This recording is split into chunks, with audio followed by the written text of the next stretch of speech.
Hello students. यह झारखंड सार संग्रह है उड़ान पब्लिकेशन का पूरा बुक हम लोग कवर कर रहे हैं और बुक में बहुत सारे टॉपिक्स हम लोग ऑलरेडी कवर कर चुके हैं। एक प्लेलिस्ट मैंने बना दिया है, आप उसमें जाके वीडियो को देख सकते हैं। ठीक है, झारखंड में जनजातीय विद्रोह आज का हमारा टॉपिक है। पूरा विद्रोह जितने भी हैं सभी को आज हम लोग इसी में कवर कर लेंगे।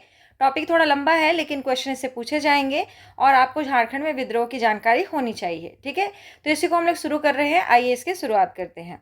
देखिए, सबसे पहले बताया गया है कि जनजातीय विद्रोहों के कारण क्या थे।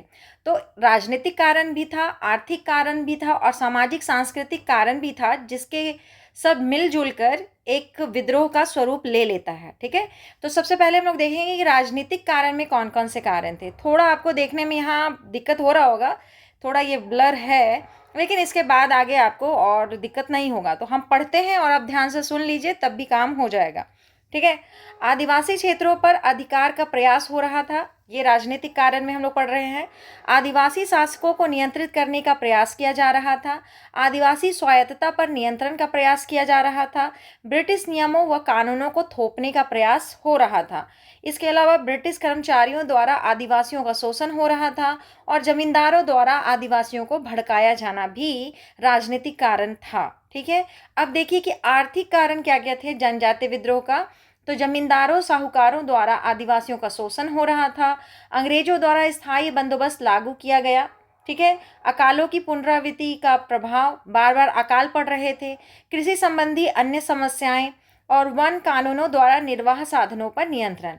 देखिए, हम लोग बोलते हैं कि अकाल जो पड़ रहा था वो तो स्वाभाविक है कि अकाल पड़ रहा था, इसमें अंग्रेजों का क्या गलती है। या फिर हम लोग ये भी कहते हैं कि अकाल तो प्राकृतिक आपदा है, इसमें कोई क्या कर सकता है।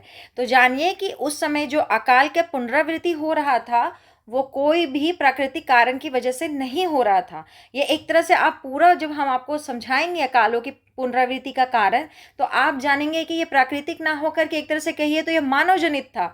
अपने ही कार्यों की वजह से बार बार अकाल पड़ रहे थे। ठीक है, वो हम आपको रीजन जब पूरा समझाएंगे तब आपको हम ये बात बता देंगे। ठीक, फिर कृषि संबंधी अन्य समस्याएं भी थी, क्योंकि अंग्रेज को सिर्फ लगान लेने से मतलब था। और एक बात जानिए कि कोई भी पद्धति हो, कोई भी चीज हो, तो धीरे धीरे उसका विकास करना पड़ता है। आप अगर वहीं रुक गए तो धीरे धीरे क्या होगा, वो डिक्लाइन होगा, आगे नहीं बढ़ेगा। तो इन लोगों को सिर्फ और सिर्फ क्या लेना था, लगान लेना था। और इन लोग कृषि के आगे उसको क्या बोलते हैं कि उसमें कुछ भी डेवलपमेंट नहीं कर रहे थे, जिसकी वजह से जो समस्याएं थी और बढ़े जा रही थी। ठीक है, वन कानूनों द्वारा निर्वाह साधनों पर नियंत्रण, वन कानून ले आए थे जिसकी वजह से वन पे जो अधिकार होता था आदिवासियों का, कोई भी उसका उत्पाद इकट्ठा करने का, लकड़ियों के लिए, ईंधन के लिए और बहुत सी चीज़ों के लिए होता है वन का यूज़, वो करते थे। उस पर ये लोग क्या किए, नियंत्रण लगा दिए। ठीक है, तो ये आर्थिक कारण में आएगा। और अब हम लोग देखेंगे कि सामाजिक सांस्कृतिक कारण क्या था। तो जनजातीय परंपराओं में हस्तक्षेप, जनजातियों की अपनी परंपराएं थी, उसको ये लोग क्या करते थे, हस्तक्षेप करते थे कि आप ये ऐसे नहीं कर सकते, वैसे नहीं कर सकते। दीकुओं द्वारा आदिवासियों को हीन समझना और ईसाई धर्म के विस्तार हेतु प्रयास। ईसाई धर्म का बहुत जोर शोर से प्रयास हो रहा था और उसका प्रभाव तो आज भी आप अपने समाज में देखते होंगे कि यहाँ पर कन्वर्टेड जो ईसाई हैं उनकी संख्या बहुत ज़्यादा हो गई है। और दीकुओं द्वारा आदिवासियों को हीन समझना, ये दीकू लोग जो थे अपने आप को बड़ा समझते थे, उच्च जाति का समझते थे, इन लोगों को छोटा समझते थे। ठीक है, तो हर तरफ से इन लोगों को दुखी में हो रहे थे, इसलिए विद्रोह पनपता है। ठीक है, इधर का कॉलम में एक बार पढ़ लीजिए। झारखंड में अंग्रेजों के विरुद्ध किया गया पहला विद्रोह ढाल विद्रोह था, ऐसा जानकारी दिया हुआ है। अब हम लोग शुरू कर रहे हैं पहले विद्रोह के साथ, जिसका नाम है ढाल विद्रोह, जो कि 1767 से लेके 1777 ईस्वी तक चला। ढाल विद्रोह झारखंड प्रदेश में अंग्रेजों के विरुद्ध प्रथम विद्रोह था। ठीक है, ढाल विद्रोह का अर्थ है ढाल राजा के नेतृत्व में संपूर्ण ढाल राज्य की जनता का विद्रोह। अंग्रेजों ने 1765 ईस्वी में ही सिंहभूम की दीवानी प्राप्त कर सिंहभूम के क्षेत्र को अपने अधिकार में लेने का प्रयास किया। 1767 ईस्वी में कैप्टन फर्ग्यूसन के नेतृत्व में ब्रिटिश सेना जब सिंहभूम पर अधिकार करने पहुंची तथा 22 मार्च 1767 को सिंहभूम के राजा बैकुंठ ढाल को गिरफ्तार करके मिदनापुर जेल भेज दिया गया। बैकुंठ ढाल के भतीजे जगन्नाथ ढाल को 5,000 रुपये लगान की शर्त पर इस क्षेत्र का राजा घोषित कर दिया गया। जगन्नाथ ढाल द्वारा शर्तों का उल्लंघन करने पर पुनः अंग्रेजों ने इस क्षेत्र पर आक्रमण कर दिया। इस विद्रोह का प्रारंभ 1767 ईस्वी में सिंहभूम क्षेत्र में हुआ हुआ जो 1777 ईस्वी तक 10 वर्षों तक चला। इस विद्रोह को ढालभूम के आपदस्थ राजा जगन्नाथ ढाल ने नेतृत्व प्रदान कर व्यापक स्वरूप प्रदान किया। जगन्नाथ ढाल को आपदस्थ कर अंग्रेजों ने नीमू ढाल को ढालभूम का राजा बनाया था। इस विद्रोह का दमन करने के लिए कंपनी ने लेफ्टिनेंट रुक तथा चार्ल्स मैगन को भेजा था। देखिए, अंग्रेज अधिकारी का नाम बिल्कुल याद रखिएगा, आपसे क्वेश्चन में यही पूछेगा, ठीक है। परंतु ये अधिकारी विद्रोह का दमन करने में असफल रहे। 1777 ईस्वी में कंपनी शासन द्वारा जगन्नाथ ढाल को राजा स्वीकार किए जाने के बाद यह विद्रोह समाप्त हो गया। तो कहानी तो आप समझ गए होंगे कि सबसे पहले सिंहभूम से अंग्रेजों का प्रवेश हुआ। उस समय यहाँ पर बैकुंठ ढाल नाम का एक राजा था। बैकुंठ ढाल राजा जो था उसको हटा करके ये लोग जगन्नाथ ढाल को राजा बना दिए। जगन्नाथ ढाल को बोले कि तुम हमको कर देना, तो ये उसको 5,000 रुपया लगान गछा कि हाँ हम आपको 5,000 देंगे, लेकिन वो उसी साल दिया, फिर आगे से देना बंद कर दिया, ठीक है। अंग्रेज लोग फिर से इससे लगान जब मांगने गए तो देखे कि ये देने के मूड में नहीं है, तो ये अंग्रेज क्या किए, महल पर आक्रमण किए। जगन्नाथ ढाल वहाँ से भाग गया, पकड़ा गया नीमू ढाल। नीमू ढाल कौन था? जगन्नाथ ढाल का छोटा भाई था, ठीक है, भाई था। तो नीमू ढाल को लोग पकड़े और उसके बाद नीमू ढाल को ही लोग बना दिए राजा, और इसी से करार कर लिए कि तुम हमको देना लगान और तुम ही रहो राजा। तो जगन्नाथ ढाल के बाद नीमू ढाल को जब राजा बनाया गया तो नीमू ढाल इसको लगान दिया, लेकिन जगन्नाथ ढाल का के विद्रोह कर दिए। और जगन्नाथ ढाल का अपने जनता पर भी अच्छा पकड़ था, तो ये इनकी जनता भी इनके साथ हो गई। तो 10 सालों तक ये युद्ध चला, और तब अंग्रेज को लगा हम तब तक इस क्षेत्र में शांति नहीं बना पाएंगे जब तक हम इसी को राजा, जगन्नाथ ढाल को ही राजा जब तक नहीं बना देते। तो हर हार उर के और 10 साल के बाद अंग्रेज डिसाइड करता है कि चलो जगन्नाथ ढाल को ही राजा बना दो, और इसी से करार करा लो कि तुमको हमको लगान जो है वो टाइमली देना पड़ेगा, ठीक है। तो आगे यही होता है, जगन्नाथ ढाल जो है वो मान जाते हैं, ठीक है। तो ढालभूम का राजा बनाए जाने के एवज में जगन्नाथ ढाल द्वारा अंग्रेजों को अधिकतम 4,000 रुपये, प्रथम वर्ष में 2,000 तथा दूसरे वर्ष में 3,000 कर देना स्वीकार किया। 1780 ईस्वी में इस राशि को बढ़ाकर 4,267 रुपये कर दिया गया। एक बार ये क्वेश्चन में पूछा हुआ है, ठीक है। 1846 ईस्वी में ढालभूम को सिंहभूम में मिला दिया गया था। झारखंड में अंग्रेजों का प्रथम प्रवेश सिंहभूम की ओर से ही हुआ था। ये याद रखेंगे कि प्रथम प्रवेश कहाँ से हुआ था, तो सिंहभूम की ओर से हुआ था। जगन्नाथ ढाल राजा बना दिए गए और यहीं पर ये ढाल विद्रोह क्या हो गया, समाप्त हो गया, ठीक है। तो फिर हम लोग आगे बढ़ते हैं। चुआड़ विद्रोह, चुआड़ विद्रोह जो भी कहिए दोनों सही है, ठीक है। 1769 से लेकर 1805 ईस्वी तक चला, लंबा चला है ये युद्ध, ठीक है। तो इसको हम लोग को देखना पड़ेगा। चुआड़ विद्रोह का प्रमुख नारा था अपना गांव अपना राज, दूर भगाओ विदेशी राज, ठीक है। अंग्रेज जंगल महाल के भूमिजों को चुआड़ या चुआड़ नीची जाति के लोग कहते थे। देखिए, एक तरह से कहे ना तो ये जो है ये एक अपमानजनक शब्द है जो अंग्रेज लोग जनरली यहाँ के लोगों के लिए यूज़ करते थे। लेकिन चलिए, अच्छा है कि यहाँ के लोग इसी को अपना पहचान बना लेते हैं और चुआड़ कहलाने से कभी भी परहेज नहीं किए। ठीक है, तुम हमको यही नाम से बुलाते हैं तो अच्छा है कि यही मेरा नाम है, तो ये लोग अपने को इसी नाम से आगे चलते हैं। और इस विद्रोह को जो चलता है, ये लोग अंग्रेज लोग इसको नीचा दिखाने के व्यू से इस विद्रोह को चुआड़ या चुहाड़ों का विद्रोह इस टाइप से बोलते हैं।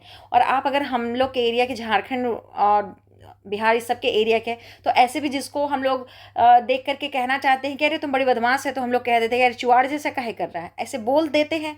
तो इधर का लैंग्वेज ये है। तो देखिए, अंग्रेज जंगल महाल के भूमिजों को चुआड़ या चुआड़ नीची जाति के लोग कहते थे, जिसके कारण इनके विद्रोह का नाम भी चुआड़ विद्रोह पड़ा।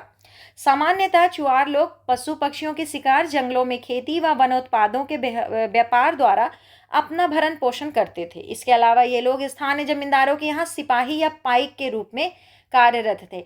वेतन के बदले इन्हें भूमि प्रदान की जाती थी, जिसे पाइकान भूमि कहा जाता था। ठीक है, अंग्रेजों द्वारा चुआड़ों की भूमि पर अवैध कब्जा कर अंग्रेजों को बिक्री करने, जमींदारों के लगान में अप्रत्याशित वृद्धि व लगान नहीं देने पर जमीन की नीलामी करने, बाहरी लोगों को इनके इलाके में बसाने, स्थानीय चुआड़ों के स्थान पर बाहरी पुलिस को उनके स्थान पर नियुक्त करने तथा अन्य आर्थिक मुद्दों के विरुद्ध यह विद्रोह किया गया था। तो देख लीजिए, मुद्दा बहुत है, बहुत सारा मुद्दा है। पहला मुद्दा क्या हुआ कि चुआड़ों की भूमि पर अवैध कब्जा कर रहे थे, है ना। और करके क्या कर रहे थे, जमींदार लोग को बिक्री कर दे रहे थे।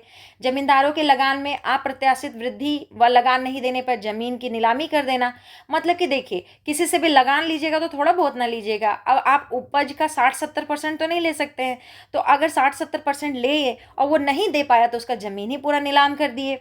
बाहरी लोगों को इनके इलाके में बसाना, जैसे कि बंगाल से जो लोग आ रहे थे, उत्तरी बिहार और मध्य प्रदेश से क्षेत्र से जो लोग आ रहे थे उन लोगों को बसा रहे थे, और जो अमीर जमींदार होते थे उनको बसा रहे थे। स्थानीय चुआरों के स्थान पर बाहरी पुलिस को उनके स्थान पर नियुक्त करने तथा अन्य आर्थिक मुद्दों के विरुद्ध यह विद्रोह किया गया था। तो आप समझ गए कि विद्रोह का कारण तो बहुत लंबा चौड़ा है, कोई एक कारण से तो लोग लड़ाई शुरू किए नहीं। यह विद्रोह सिंहभूम, मानभूम, बाड़भूम पंचायत राज्य के साथ साथ बंगाल के मिदनापुर और बांकुड़ा में भी फैला हुआ था। इन क्षेत्रों में आपस में मिलाकर जंगल महाल कहा जाता था। तो उस समय का जो जंगल महाल का क्षेत्र है उसको आपको बताया है कि सिंहभूम, मानभूम, बाड़भूम पंचायत राज्य के साथ साथ बंगाल का मिदनापुर व बांकुड़ा भी, पूरा क्षेत्र को एक बार इमेजिन कीजिए, पूरा ये जंगल महाल है। ठीक है। घटवाल, पाइक एवं जमींदार समुदायों के समर्थन के कारण इस विद्रोह ने व्यापक रूप धारण कर लिया था। इस विद्रोह में भूमि जनजाति ने भी बढ़ चढ़कर हिस्सा लिया था।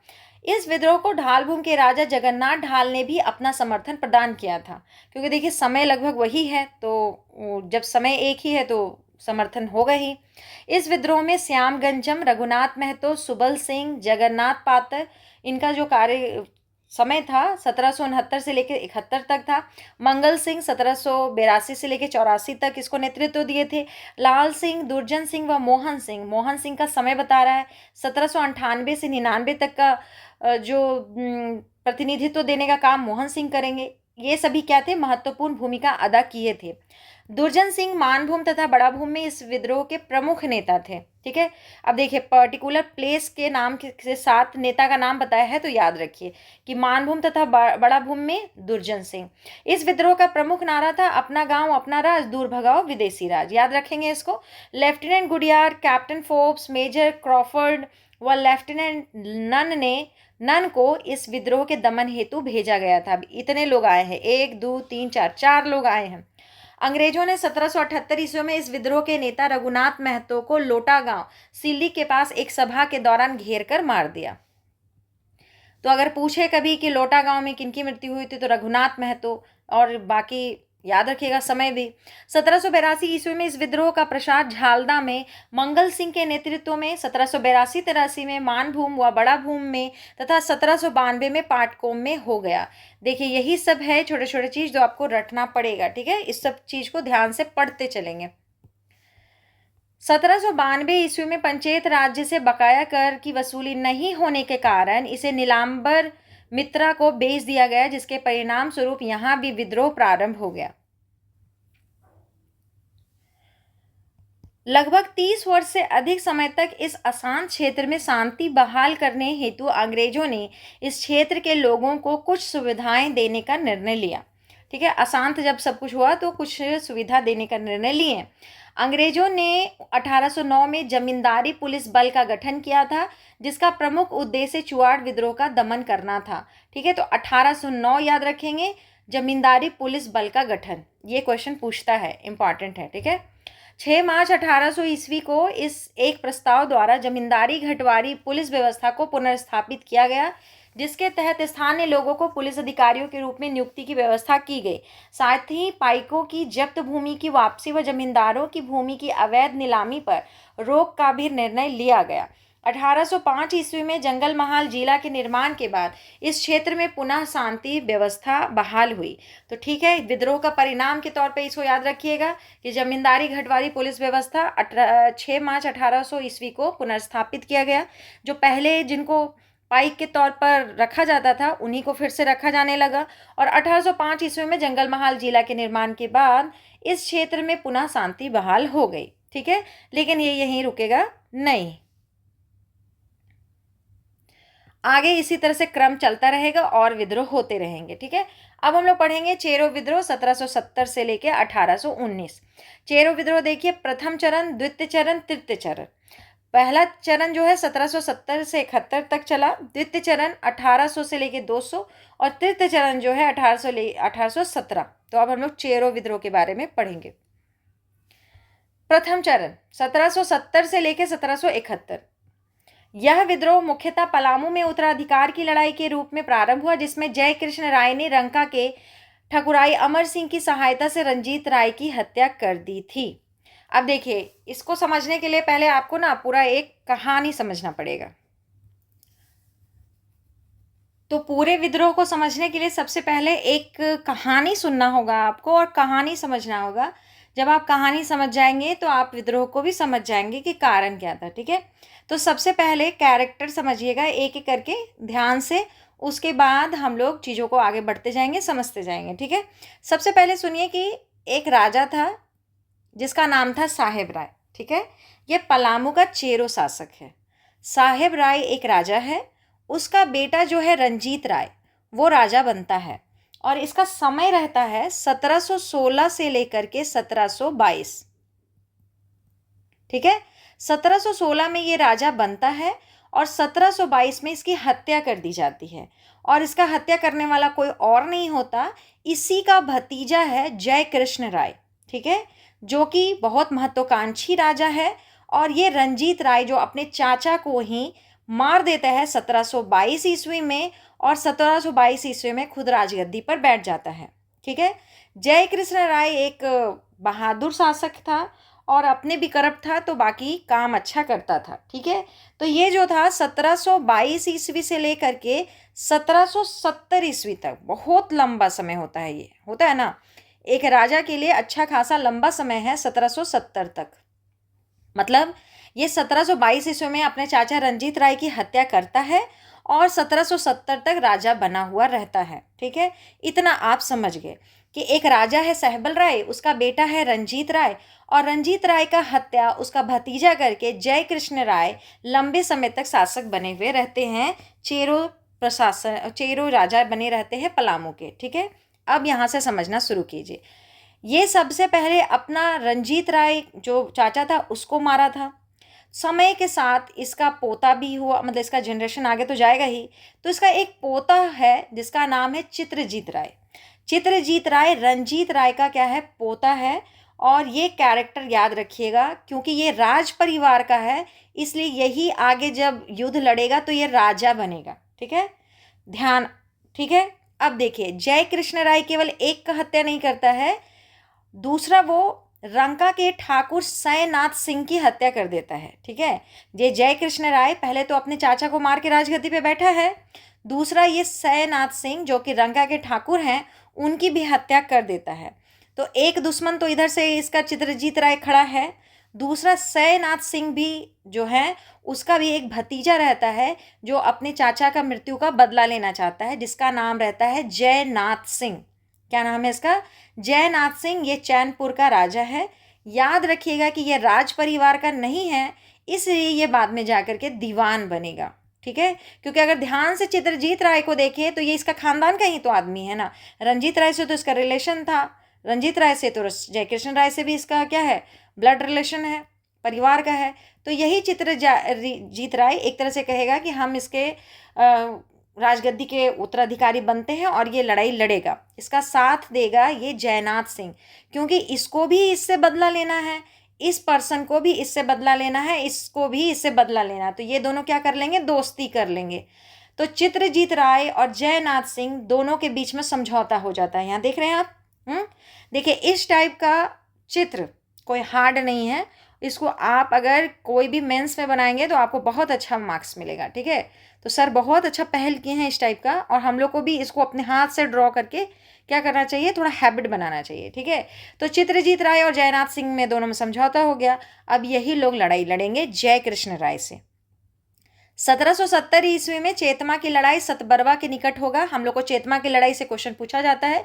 दोनों मिलकर जय कृष्ण राय की क्या करेंगे, ये लोग हत्या कर देंगे, दोनों मिलके इसको मार देंगे, ये मर जाएगा। गोपाल यहाँ कहाँ चला गया, हाँ, तो ये दोनों विजय हो जाएंगे और चित्रजीत राय राजा बन जाएगा और जयनाथ सिंह इसका दीवान बन जाएगा। ठीक है, अब ये लोग दोनों क्या करेंगे, राज करेंगे। फिर आगे चल के क्या होगा, कहानी अभी यहीं ख़त्म नहीं होगा। अब ये दोनों राजा बन के खुशी खुशी अपना राज चला रहे हैं। ठीक है, लेकिन ये जय कृष्ण राय का अब एक पोता है जिसका नाम है गोपाल राय। गोपाल राय जो है उसको भी अब राजा बनने का मन है। हम लोग के कहानी में 5वां कैरेक्टर आ चुका है, जिसका नाम है गोपाल राय। गोपाल राय का एक दीवान रहता है जिसका नाम है उदवंत अखौरी। यहाँ दिख रहे हो, पढ़िए। उदवंत अखौरी नाम का इसका एक क्या है, दीवान है, गोपाल राय का दीवान है।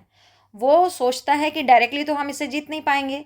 उस समय अंग्रेज झारखंड में अपना पैर पसार रहे थे, तो ये सोचा कि क्यों ना जाकर के हम ब्रिटिश ईस्ट इंडिया से कहें कि हम तुमको मदद करेंगे, चलो युद्ध लड़ते हैं और फिर जीत जाएंगे तो हम तुमको लगान देंगे और तुम्हारा क्या कहते हैं, राज भी हम मान लेंगे। तो ये गोपाल राय जो करता है वो ब्रिटिश ईस्ट इंडिया के पास जाता है पटना में और दोस्ती कर लेता है और कहता है हम लोग हमला करेंगे, ठीक है। तो एक तरफ गोपाल राय और अंग्रेज है और दूसरी तरफ चित्रजीत राय और जयनाथ सिंह है ना। ये दोनों के बीच में लड़ाई होता है। अंग्रेज के पास ज़्यादा सेना रहता है, जिसके वजह से चित्रजीत राय और जयनाथ सिंह को अपना राजगद्दी छोड़ के भागना पड़ता है, ठीक है। और अंग्रेज जीत जाते हैं। वो क्या करेंगे, गोपाल राय को राजा बना देंगे, ठीक है। और गोपाल राय से कहेंगे कि हाँ तुम हमको इतना पर्टिकुलर लगान है, दाम है, ये तुमको हर हर साल हमको सही समय पर दे देना है। तो अब आप कहानी समझ गए होंगे कि कहानी क्या था। एक राजा था, उसका बेटा रंजीत राय, सहबल राय का बेटा रंजीत राय राजा बनता है। ये 4-5 साल, 16 से लेके 22, कितना हो गया, 6 साल राज करता है। तो जय कृष्ण राय जो इसका भतीजा है इसको मार के राजगद्दी पर बैठ जाता है।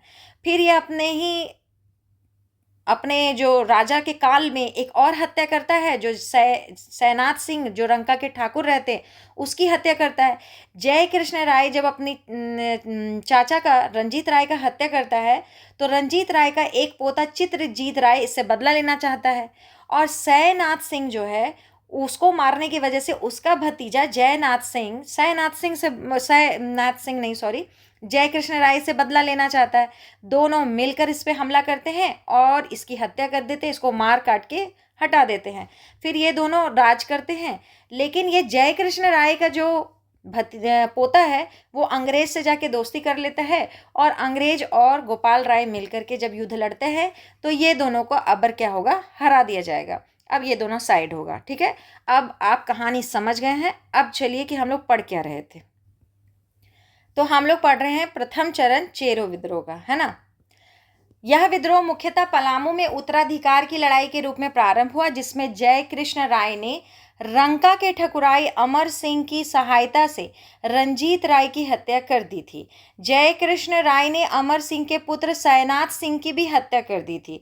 देखिए एक और कहानी बता रहा है बहुत अच्छा यहाँ पे, कि जब ये ठकुराई अमर सिंह की सहायता से ये रंजीत राय अपने चाचा को मारा, फिर क्या हुआ कि जय कृष्ण राय ने अमर सिंह के पुत्र, पहले ये इसका सहायता लेके अगले को मार रहा है और अमर सिंह के पुत्र सैनाथ सिंह की भी हत्या कर देता है, जिसका बदला लेने हेतु सैनाथ सिंह का भतीजा राजा जयनाथ सिंह जो चैनपुर के उस समय राजा रहते हैं ने रंजीत राय के पौत्र चित्रजीत राय से संधि कर ली, क्योंकि एक का दादा मरा था एक का चाचा मरा था। तो दोनों बोला कि हमको जय कृष्ण राय से बदला लेना है और दोनों ने साथ मिलकर जय कृष्ण राय को चेतमा की लड़ाई सतबरवा के निकट में मार डाला।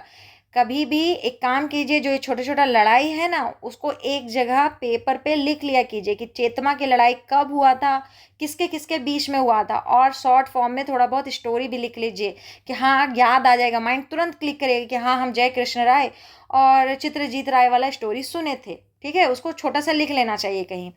इस घटना के बाद चित्रजीत राय पलामू का राजा बना तथा जयनाथ सिंह उसका दीवान बना। दोनों में साठगांठ था, दोनों युद्ध लड़े। तो चित्रजीत राय जो था वो एक तरह से कहे तो राज परिवार का ही था, तो वो राजा बना और जयनाथ सिंह क्या बने, दीवान बने, ठीक है। जय कृष्ण राय की मृत्यु के बाद उसके परिवार ने पलामू के कानूनगो व जय कृष्ण राय के सहयोगी अखौरी उदवंत राय के यहाँ शरण ली। अब जब सबको मार पीट दिया तो उसका जो परिवार था वो जय कृष्ण राय के सहयोगी अखौरी उदवंत राय के यहाँ जाकर के ये लोग क्या लिया, शरण लिया। उदवंत अखौरी राय गोपाल राय जय कृष्ण राय का पौत्र को पलामू का वास्तविक उत्तराधिकारी मानता था। अब उसके पक्ष का आदमी था तो उसी को मानेगा, तथा इसके लिए उसने पटना काउंसिल से यह दरख्वास्त किया कि वह जय कृष्ण राय के पौत्र गोपाल राय को पलामू की राजगद्दी पर बैठने में मदद करे। पटना काउंसिल ने इस विनती को स्वीकार करते हुए गोपाल राय की मदद का फैसला किया, क्योंकि काउंसिल का मुख्य उद्देश्य पलामू किला पर कब्जा करना था, ठीक है। डायरेक्टली वो कब्जा कर नहीं सकता था, दो के बीच में लड़ाएगा तो कब्जा हो जाएगा। पलामू किला पर कब्जा करने के उद्देश्य से जयनाथ सिंह चित्रजीत राय का दीवान को पटना काउंसिल ने गुलाम हुसैन के माध्यम से यह आदेश भिजवाया कि 10 दिनों के भीतर वे पलामू किला अंग्रेजों को सौंप दे, तो 5,000 की मालगुजारी पर अगले 10 वर्षों हेतु चित्रजीत राय को पलामू का राजा बने रहने दिया जाएगा। आदेश नहीं मानने पर सैन्य कार्यवाही द्वारा किले पर कब्जा कर लिया जाएगा। जयनाथ सिंह ने कुछ शर्तों, सम्मान पूर्वक जीवन का उत्तराधिकार की गारंटी, मालगुजारी वसूलने का अधिकार मिले, पलामू में कोई फैक्ट्री ना लगाई जाए, सोन तट पर अवस्थित देवड़ी उसे सौंप दिया जाए, के साथ अंग्रेजों के आदेश को स्वीकार करने का प्रस्ताव रखा, जिसे पटना काउंसिल ने अस्वीकार कर दिया। देखिए, ये भी स्वतंत्र टाइप के राजा थे, तो ये बोले कि डायरेक्टली हम तुम्हारी बात क्यों मानेंगे, अगर तुमको हमसे कोई बात मनवाना है तो मेरा भी ये शर्त है, उसको पूरा करो। ठीक है, कि हम सम्मान पूर्वक जीवन का उत्तराधिकार का गारंटी दो कि हम सम्मान पूर्वक जिएंगे, मालगुजारी वसूलने का अधिकार मेरा होना चाहिए, पलामू में तुम कोई फैक्ट्री नहीं लगाएगा, सोन तट पर अवस्थित देवड़ी उसे सौंप दिया जाए। ये इधर से जयनाथ सिंह मतलब चित्रजीत राय और जयनाथ सिंह दोनों मिल करके ये प्रस्ताव वहाँ रखते हैं, लेकिन पटना काउंसिल डायरेक्टली उसको क्या बोलता है कि हम ऐसा कुछ भी नहीं मानते हैं। इसके बाद पटना काउंसिल ने जैकब कैमक के नेतृत्व में एक सैन्य दल को पलामू किला पर कब्जा करने हेतु भेजा। अब एक टुकड़ी बढ़े चले आ रहे हैं और वो कब्जा करने के लिए किले में बढ़ रहा है आगे। पलामू के चेरो राजा चित्रजीत राय ने अपने दीवान जयनाथ सिंह के साथ मिलकर अंग्रेजों के विरुद्ध विद्रोह कर दिया। चेरो विद्रोहियों ने कुंडा से पलामू किले तक के सभी गांवों को खाली कराकर उसमें आग लगा दिया और कैमक के शिविरों पर हमले प्रारंभ कर दिए। ठीक है, ये सब युद्ध नीति होता था कि गांव खाली कर दो, आग लगा दो, फसल उसल नहीं रहेगा तो खाएगा क्या, रहेगा क्या, ये सब पहले का युद्ध नीति हुआ करता था, तो वही काम ये लोग कर रहे हैं। ठीक है, कैमक ने 29 जनवरी 1771 को चेरो राजा को आत्मसमर्पण करने हेतु एक पत्र भेजा, जिसे अस्वीकार कर दिया गया। देखिए, अब हो सकता है कि लगा होगा कि अब हम जीत नहीं पाएंगे, चित्रजीत राय और जयनाथ सिंह को ऐसा लगा होगा कि हम लोग नहीं जीत पाएंगे, तो वो आत्मसमर्पण करने का पत्र भेजा। लेकिन कैमक अब आत्मसमर्पण भी स्वीकार नहीं करता था, उसको अब पूरा का पूरा क्या चाहिए था, पलामू पर अपना अधिकार चाहिए था। 19 फरवरी 1771 को पटना काउंसिल ने पलामू किला पर कब्जा करके गोपाल राय को गद्दी पर बैठाने का आदेश जैकब कैमक को दिया, जिसके बाद 20 फरवरी 1771 को पलामू किला पर अंग्रेजों द्वारा अधिकार कर लिया गया। सोचिए कि इसको चित्रजीत राय और जयनाथ सिंह को राजा और दीवान बनने रहने ही नहीं देना था, क्योंकि जब ये लोग आत्मसमर्पण का भी बात किए तो भी अस्वीकार कर दिया गया। ठीक है, नहीं तो जनरली कोई आत्मसमर्पण करता है तो वहीं युद्ध रुक जाता है और चीज़ें वहीं के वहीं सेटल कर लिया जाता है। ठीक है, लेकिन कैमक को कहा ही गया था ऊपर से कि तुमको क्या करना है, उसको हटा ही देना है, तो वो बेचारा क्या करता है, बेचारा क्या, वो उसका अधिकारी है अंग्रेजी, तो वो उसको जो ऊपर से ऑर्डर मिला है वही काम करेगा वो। अब हम लोग पढ़ेंगे कि 20 फरवरी 1771 ईस्वी को पलामू किला पर पूरा का पूरा अंग्रेज का अधिकार हो गया। कुछ समय तक तो चेरो विद्रोहियों ने अंग्रेजों का प्रतिरोध जारी रखा, लेकिन अंततः उन्होंने आत्मसमर्पण कर दिया तथा चित्रजीत राय अपने दीवान जयनाथ सिंह के साथ रामगढ़ भाग गए। इस विद्रोह के प्रथम चरण का दमन जैकब कैमक द्वारा किया गया। चेरो विद्रोहियों को पराजित करने के बाद अंग्रेजों ने पलामू किले पर कब्जा कर लिया था तथा 1 जुलाई 1771 ईस्वी को गोपाल राय को प्रारंभ में 4,000 रुपये की वार्षिक मालगुजारी पर 3 वर्षों के लिए पलामू का राजा घोषित कर दिया गया। मालगुजारी की यह राशि बाद में बढ़कर 12,000 रुपये प्रति वर्ष तक हो गई। सोच के देखिए कि जो 4,000 से शुरू हुआ था वो क्या हुआ, आगे चल के 12,000 रुपये तक भी चला गया। तो इसका मतलब है कि अंग्रेज दिन प्रतिदिन क्या कर रहे हैं, लगान बढ़ाते जा रहे हैं। सोचिए 4,000 से लेके 12,000, बहुत ज़्यादा का डिफरेंस होता है कि नहीं। अब हम लोग पढ़ेंगे द्वितीय चरण। द्वितीय चरण क्यों हुआ? चेरो विद्रोह का दूसरा चरण मुख्यतः पलामू में बाह्य आक्रमण व आंतरिक अशांति के कारण उत्पन्न परिस्थितियों के बीच प्रारंभ हुआ। इस विद्रोह का दूसरा चरण सन 1800 ईस्वी में भूखन सिंह के नेतृत्व में प्रारंभ हुआ था। इसका कारण चेरो जनजाति के लोगों में ज्यादा कर वसूली तथा पट्टों के पुनः अधिग्रहण के खिलाफ व्याप्त असंतोष था। 1802 ईस्वी में कर्नल जोन्स के नेतृत्व में राजा भूखन सिंह को गिरफ्तार करके फांसी दे दी गई, जिसके बाद यह विद्रोह कमजोर पड़ने लगा। 1806 ईस्वी में अंग्रेजों द्वारा इस विद्रोह का पूरी तरह से दमन करने हेतु जमींदारी पुलिस बल का गठन किया गया। यह आपको याद रखना है 1806। 1813 ईस्वी में चेरो राजा चूड़ामन राय द्वारा बकाया चुकाने में असमर्थता के कारण अंग्रेजों ने उसके राज्य को नीलाम कर दिया। अब आप चूड़ामन राय के बारे में पढ़ेंगे, ठीक है।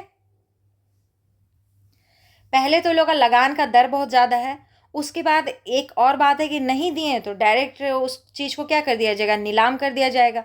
तो अभी हम लोग पढ़े कि जो 4,000 का माल गुजारी था वो बढ़ते बढ़ते 12,000 चला गया, और वहाँ का पब्लिक भी जो है, जो किसान हैं, उनसे भी बहुत अति के स्तर पर लगान लिया जा रहा है। और उसमें भी अगर राजा चूड़ामन राय जो थे वो नहीं चुका पाए अगर, तो वो उसको क्या किया गया, उसके पूरे राज्य को छीन करके नीलाम कर दिया गया। और कहा जाता है कि नीलाम करना तो बस एक ढोंग था, उसको पूरा का पूरा अधिकार प्राप्त करना था, ठीक है। तो अब नीलाम करके भी किसको बेचेगा, देखिए आगे। 1815 ईस्वी में अंग्रेजों ने नीलाम किए गए राज्य को देव के राजा घनश्याम सिंह को बेच दिया, जिसके परिणाम स्वरूप ऐतिहासिक चेरो राजवंश समाप्त हो गया। साथ ही घनश्याम सिंह ने जागीरदारों की जागीरदारी को भी राजस्व बढ़ाने के उद्देश्य से बेचना प्रारंभ कर दिया, ठीक है। ये भी पता चले जागीरदार लोग का जागीरदारी भी बेच रहा है।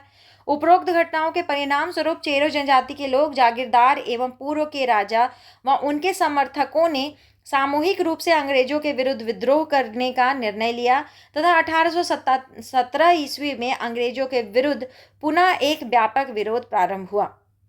देखिए, जब आप विद्रोह पढ़ते हैं ना, तो एक चीज़ बड़े ध्यान दीजिएगा कि मान लीजिए कि कोई आग लग रहा है, ठीक है, यहाँ आग लगा हुआ है, तो आग से जैसे जैसे लोग प्रभावित होते जाएंगे ना, वैसे वैसे प्रभावित होता हुआ आदमी किसी भी विद्रोह से जुड़ता चला जाएगा, ठीक है। पहले अगर आग पहुंच रहा है जनता के तक, यानी कि किसानों के पास, तो सबसे पहले विद्रोह का आवाज़ किसानों में उठेगा। अगर किसान के बाद जमींदार भी उससे, और या फिर जागीरदार लोग भी उससे, उसको असर पड़ रहा है उसका, उससे उसको दिक्कत हो रहा है, तो फिर जागीरदार लोग भी उठ के खड़े होंगे। और जागीरदार के बाद जब राजा पर उसका प्रभाव पड़ रहा है, तो वो राजा भी अंग्रेज के प्रति सामने आ करके लड़ेगा, ठीक है। तो ये वही बात है जो आज दिखाई देता है, वही चीज़ आपको पहले भी देखने को मिलेगा कि जो जो लोग परेशान होंगे वही वही लोग युद्ध करेंगे, ठीक है। तो जो परेशान नहीं होंगे, जो साठ गांठ कर लेंगे, वो कभी युद्ध नहीं करेंगे। जैसे आप पढ़िएगा सरायकेला खरसावां, तो दोनों के दोनों छोटा सा रियासत शुरू होता है 2-4-12 गांव से, और जब ये आगे बढ़ता है तो इसको हमेशा अपना अस्तित्व को बचाए रखने का सबसे बड़ा लड़ाई था, जिसके कारण ये हमेशा क्या करके चलेगा, ये अंग्रेजों के साथ साठगांठ करके चलेगा। जितना भी झारखंड में विद्रोह होगा, सभी के सभी विद्रोह को दबाने में ये सरायकेला खरसावां के रियासत के राजा लोग अंग्रेजों का मदद करेंगे, ठीक है, क्योंकि वो हमेशा से साठगांठ में चलते रहेंगे। और आप फिर पढ़िएगा कि उसको भी रियासत का दर्जा मिलता है, तो उसको बार बार पुरस्कार मिलता है, तो ये देखिएगा, ठीक ना। और उस राजा के साथ युद्ध देखिएगा जो राजा का राज्य अंग्रेजों को लूटना रहता था, ठीक है। यही सब चीज़ समझ के चलिएगा, तो पढ़ने में अब आपको भी समझदारी बढ़ेगा और आप समझ भी जाइएगा कि कौन कौन युद्ध में भाग लिया होगा, ठीक है। तो अभी हम लोग देखें कि जागीरदारों की जागीरदारियां बिकने लगी, जमींदारों की जमींदारी नीलाम होने लगी, तो ये लोग क्या करें, अब ये लोग भी आएंगे, खड़े होंगे और युद्ध करेंगे, ठीक है। उपरोक्त घटनाओं के परिणाम स्वरूप चेरो जनजाति के लोग, जागीरदार एवं पूर्व के राजा व उनके समर्थकों ने सामूहिक रूप से अंग्रेजों के विरुद्ध विद्रोह करने का निर्णय लिया तथा 1817 ईस्वी में अंग्रेजों के विरुद्ध पुनः एक व्यापक विरोध प्रारंभ हुआ, ठीक है। विद्रोह प्रारंभ हो गया। देखिए इधर अब चलते हैं हम लोग चूड़ामन राय। चूड़ामन राय कौन थे? अब भी हम लोग पढ़े कि चूड़ामन राय का जो काल है वो है 1784 से लेकर 1815, ठीक है। अभी हम लोग वो एक काल पढ़े थे जिसमें हम लोग लगभग पढ़े थे 1716 से लेकर 1722 में था एक राजा जिसका क्या नाम था, रंजीत राय था। फिर हम लोग पढ़े कि इसको मार करके 1722 में 1770 तक रहे एक राजा जो थे, क्या नाम था उनका, जय कृष्ण राय। फिर जय कृष्ण राय को मार दिया। तो अब देखिए थोड़ा सा डिफरेंस है 1784 ये सब का, है ना। अब इस समय जब ये लोग आ गए हैं 1784 ईस्वी। तो इस समय 1784 से लेकर 1815 ईस्वी तक एक राजा रहेंगे जिसका नाम रहेगा चूड़ामन राय। ये पब्लिक को बहुत तंग करके, किसानों को बहुत तंग करके लगान लेंगे, क्योंकि अंग्रेज ही लगान का जो राशि है उसको बहुत बढ़ा दिया है। ठीक है, तो ये अपने पॉकेट से थोड़ी भरेगा, ये जा करके अपना जनता को तंग करने जाएगा। और जब जनता को तंग करके भी लगान नहीं चुका पाया, तो अब इसका जो राज्य है, पलामू राज्य जो हम लोग पढ़ रहे हैं, चेरो साम्राज्य का वहाँ राज था, उसको अब क्या कर दिया जा रहा है, नीलाम कर दिया जा रहा है। तो यही हम लोग पढ़ रहे हैं यहाँ पे। ठीक है, देखिए यहाँ पे एरो दे के सर पढ़ाए हैं कि 1813 ईस्वी में राजा चूड़ामन का बकाया कर चुकाने को कहा गया, जिसमें वह असमर्थ थे। 1815 ईस्वी में देव के राजा घनश्याम ने नीलामी के द्वारा पलामू राज पर अधिकार कर लिया। ऐतिहासिक राजवंश समाप्त हुआ, जिसके कारण चेरो विद्रोह हुआ। इसके दो कारण थे। पहला कारण था चेरो जनता के आत्मसम्मान को ठेस लगा, और दूसरा नए राजा के द्वारा लगाया गया अत्यधिक कर। ठीक है, ये दोनों चीज था कि चेरो जनता का आत्मसम्मान पे ठेस लगा, और चेरो जो नया राजा बना उसको तो अंग्रेज को कर देने का माथा पे कर्जा था, तो वो क्या करेगा, वो उस पर और ज़्यादा जबरदस्ती सबसे कर वसूल किया, तो जनता बेचारी कहाँ जाएगी। ठीक है, अब यहाँ देखिए, यहाँ दिखाया गया है कि राजा के पास विद्रोह को दबाने की शक्ति नहीं थी, अतः उसने अंग्रेज कर्नल जोन्स की मदद ली थी। ये चूड़ामन राय बुला के लाया था। ठीक है, कंपनी की नीतियों के कारण पलामू में जागीरदारों की जागीरें छीनी गईं। इसी नीति के कारण जागीरदार भूखन भूषण सिंह के नेतृत्व में 1800 ईस्वी में आंदोलन छेड़ा गया। 1802 ईस्वी में भूखन सिंह पकड़ा गया तथा उसे फांसी दे दी गई। ठीक है, इस टाइप से एक चार्ट बना के सर आपको समझाने का कोशिश किए हैं। अगर आप चार्ट से समझते हैं तो ठीक है, नहीं समझ पाते हैं तो कोई बात नहीं, कहानी तो दिया ही हुआ है, वहाँ से समझ लीजिएगा। ठीक है, यहाँ एक और चीज़ दिया गया है कि यहाँ पे दो कारण था, चेरो जनता के आत्मसमर्पण को ठेस लगा और नए राजा के द्वारा लगाया गया अत्यधिक कर था। तो परिणाम क्या हुआ, 1817 ईस्वी में चैनपुर में ठाकुर राम बख्श सिंह व रंका में शिव प्रसाद सिंह के नेतृत्व में विद्रोह हुआ। रफसेज विद्रोह दबाने के में असफल रहा। 1819 ईस्वी में अंग्रेजों ने पलामू राज को अपने नियंत्रण में ले लिया। चलिए, अब पूरे पलामू पर किसका अधिकार हो गया है, अंग्रेजों का अधिकार हो गया है। ठीक है, द्वितीय चरण हो गया। अब हम लोग तृतीय चरण पढ़ेंगे। विद्रोह के इस तीसरे चरण का नेतृत्व चैनपुर के ठाकुर राम बख्श सिंह एवं रंका के शिव प्रसाद सिंह ने 1817 ईस्वी में किया था। नाम याद रखिएगा, तीसरे में जो नेता हैं उनका नाम पूछा जाएगा। इस विद्रोह का दमन करने हेतु अंग्रेजों ने रफसेज को नियुक्त किया, जिसने कई जागीरदारों एवं विद्रोही नेताओं को गिरफ्तार कर लिया। इसके बाद भी विद्रोह को दबाने नहीं सका। यानी कि हम लोग याद करके चलेंगे कि रफसेज को भेजा गया था तृतीय चरण को रोकने के लिए, लेकिन ये सफल नहीं हो पाया था, नहीं दबा पाया। अंततः 1819 ईस्वी में अंग्रेजों ने पलामू को नीलाम करने के नाम पर अपने अधिकार में उसको ले लिया। पलामू की नीलामी के बाद अंग्रेजों ने इसके शासन की जिम्मेवारी भारदेव के राजा घनश्याम सिंह को सौंप दी। ठीक है, चूड़ामन राय नहीं संभाल पाए, उसके बाद वो नहीं दे पाए कर, तो क्या किया, घनश्याम सिंह को बेच दिया। 1819 ईस्वी में चेरो ने घनश्याम सिंह व अंग्रेजों के विरुद्ध पुनः विद्रोह कर दिया। ठीक है,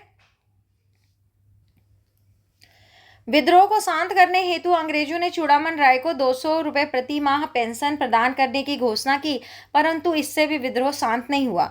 अंग्रेजों को लगा कि उसके राजा को हटा दिए हैं, इसलिए पब्लिक दुखी है। अगर हम चूड़ामन राय को 200 रुपये पेंशन दे दें तो इन लोगों को लगेगा कि मेरा राजा को इज्जत दिया, इसलिए लोग विद्रोह शांत कर देंगे। लेकिन तब भी ऐसा हो नहीं पाया, विद्रोह शांत नहीं हो पाया। ठीक है, अब देखिए, एक भोक्ता विद्रोह के बारे में पढ़ना है।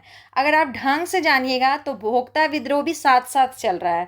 1770 से लेकर 1771 तक ये चल रहा है। तो ये कोई अलग आदमी नहीं चला रहे हैं। भोक्ता विद्रोह जो है, अभी आप पढ़े थे एक दीवान के बारे में, वही चला रहे हैं। ठीक है, जयनाथ सिंह। अभी आप दो कैरेक्टर पढ़े थे कि नहीं पढ़े थे, एक चित्रजीत राय पढ़े थे और उसका दीवान पढ़े थे जयनाथ सिंह। जयनाथ सिंह भोक्ता सरदार थे। तो इन्हीं के जो पब्लिक थी, इनकी भोक्ता जो इनका समुदाय था, इनके नेतृत्व में वो लोग भी इधर जो राजा है चित्रजीत राय, इन लोग के चलते लड़ाई लड़ते हैं और उसी को भोक्ता विद्रोह कहा जाता है। ठीक है, एक ही समय काल है सबका, क्योंकि एक ही नेता है उसका। तो यह विद्रोह चेरो विद्रोह के प्रथम चरण के समानांतर प्रारंभ हुआ था तथा उसके पूरक के रूप में संचालित हुआ। इस विद्रोह का नेतृत्व जयनाथ सिंह भोक्ता, चित्रजीत राय के जो दीवान थे, उन्हीं के नेतृत्व में आरंभ हुआ था। विद्रोह का मुख्य कारण कंपनी द्वारा जयनाथ सिंह को पलामू किला छोड़ने संबंधी दिया जाने वाला आदेश था। ये पलामू किला में उस समय क्या थे, दीवान थे, और उनके राजा उस समय कौन थे, चित्रजीत राय थे। तो जो आया था फरमान कि तुमको किला खाली करना है, उन किनके नाम पे आया था, जयनाथ सिंह के नाम पे ही तो आया था। अभी हम लोग पढ़े थे थोड़ा देर पहले। तो किला छोड़ने के लिए उनको कहा गया, तो इनको, इनके जो समुदाय था उसको लगा कि मेरा जो हेड है उसका लोग बेइज्जती किया। तो वहीं से ये युद्ध शुरू हुआ था। तो ये साथ साथ चलेगा भोक्ता विद्रोह, ठीक है। यद्यपि जयनाथ सिंह कुछ शर्तों के साथ किला छोड़ने को तैयार था, परंतु अंग्रेज इसे अनैतिक करार दे रहे थे।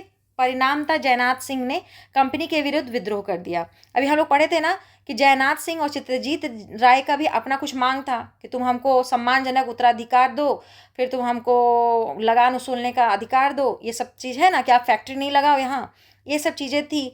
तो उसको क्या बोल दिया था कि अनैतिक है, तुम गलत मांग हमसे कर रहा है। इस विद्रोह में भोक्ता एवं चेरों ने साथ मिलकर अंग्रेजों से लोहा लिया, परंतु चेरों के आत्मसमर्पण के बाद जयनाथ सिंह अपने राजा चित्रजीत राय के साथ रामगढ़ चले गए, ठीक है। और उस समय रामगढ़ में भी जो राजा है ना, वो भी अंग्रेज लोग को पसंद नहीं करता है। चीज़ों को कनेक्ट करेंगे हम लोग यहीं से। क्या कनेक्ट करेंगे कि देखिए, भोक्ता विद्रोह और चेरो विद्रोह का जो प्रथम युद्ध था, दोनों के नेता लगभग एक ही हैं, क्योंकि एक चित्रजीत राय उधर चेरो विद्रोह शुरू किया है, उसी का दीवान भोक्ता विद्रोह शुरू किया है, ठीक है। समय एक ही चल रहा है। अब ये लोग यहाँ से हार गए हैं, तो ये लोग कहाँ चले जाएंगे, रामगढ़। रामगढ़ का जो राजा है वो भी अंग्रेज को पसंद नहीं करता है, और वो भी अंतिम सांस तक लड़ेगा, ठीक है। तो अभी यहाँ से कहानी याद रखिएगा कि ये चित्रजीत राय और जो आपका दीवान है जयनाथ सिंह, ये दोनों रामगढ़ भाग गए हैं, ठीक है। फिर हम लोग रामगढ़ में वहाँ कनेक्ट करेंगे उनको, ठीक है। जयनाथ सिंह पराजित होकर सरगुजा भाग गया, जिसके बाद अंग्रेजों द्वारा गोपाल राय को राजा घोषित कर दिया गया और विद्रोह समाप्त हो गया, ठीक है। तो यही तो करना ही था, ठीक है। आगे बढ़ते हैं। जयनाथ सिंह पराजित होकर सरगुजा भाग गया, जिसके बाद अंग्रेजों द्वारा गोपाल राय को राजा घोषित कर दिया गया और विद्रोह समाप्त हो गया, ठीक है। यहाँ से याद रखेंगे कि कौन कहाँ भाग गया था, ठीक है। तो चित्रजीत राय जो थे वो रामगढ़ भाग गए थे, और जयनाथ सिंह जो दीवान था वो सरगुजा भाग गए थे, ठीक है। और जब ये दोनों भाग ही गए तो राजगद्दी खाली हो गया, तो गोपाल राय को क्या किया, राजा बना दिया गया, ठीक है। अब हम लोग पढ़ेंगे घटवाल विद्रोह के बारे में। और घटवाल विद्रोह 1772 से लेकर 1773 तक चला। लगभग सबका समय एक ही एक चल रहा है, ठीक है। तो ध्यान रखिएगा। घटवाल विद्रोह रामगढ़ के घटवालों द्वारा किया गया। रामगढ़ के राजा मुकुंद सिंह के राज्य पर उसके एक संबंधी तेज सिंह द्वारा अधिकार जताने पर अंग्रेजों ने तेज सिंह का समर्थन किया। परिणाम था, अपने राजा मुकुंद सिंह के प्रति अंग्रेजों द्वारा किए गए इस दुर्व्यवहार के विरुद्ध घटवालों ने विद्रोह कर दिया।